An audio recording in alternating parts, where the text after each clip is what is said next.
I've got to ask you, though, you and I have been talking for years and years, and Sure. your objective since 2009 has been to repeal and replace Obamacare, to get Yes. rid of it wholesale. Now you're starting to hear from some rhinos, from some establishment people who, by the way, don't like you very much, which I like.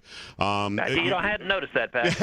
Yeah, we're starting to notice that they're starting to say, well, maybe we wait 2, 3, 4 months. Maybe we keep parts of Obamacare and then we do a little bit of different. Don't you just need to get rid of that piece of garbage? And you're actually taking steps today to reinstitute your own legislation, aren't you?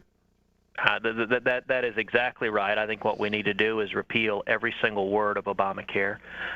In the time I've been in the Senate, there has been no higher priority for me than repealing the disaster that is Obamacare. And as you remember well, when I campaigned for Senate, that was the number one promise I made over and over again all across Texas, from East Texas to West Texas Absolutely. to the Panhandle to down to the Valley.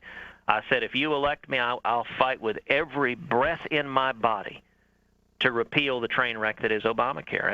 And this last election was a mandate for change. Donald Trump's victory was a mandate for change. It was people overwhelmingly saying, we don't like the path we're on, and Republicans have now been given something that is rare in history, which is control of the White House, every executive branch at both houses of Congress.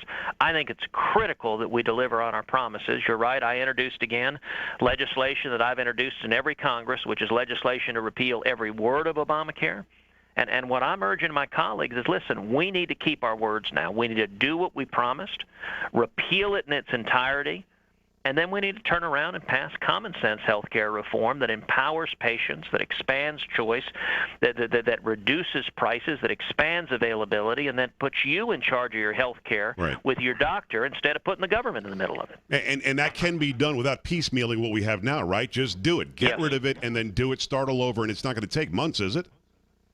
Well, the question is how obstructionist are the Democrats going to be, and it is entirely possible that on a replacement plan for Obamacare, that's common sense reform, the Democrats may well use every procedural tool they can to block it. And so I think it is possible we could find ourselves spending much of this year engaged in those debates if the Democrats decide to be full obstructionist. I hope they don't, but at a minimum, I mean, we're likely to be up much of the night tonight, if not all night tonight, passing out a budget, the sole purpose of which is it provides the procedural vehicle to repeal Obamacare and to put an Obamacare repeal on President Trump's desk. I look forward to finally achieving what we've been promising the American people for 6 years.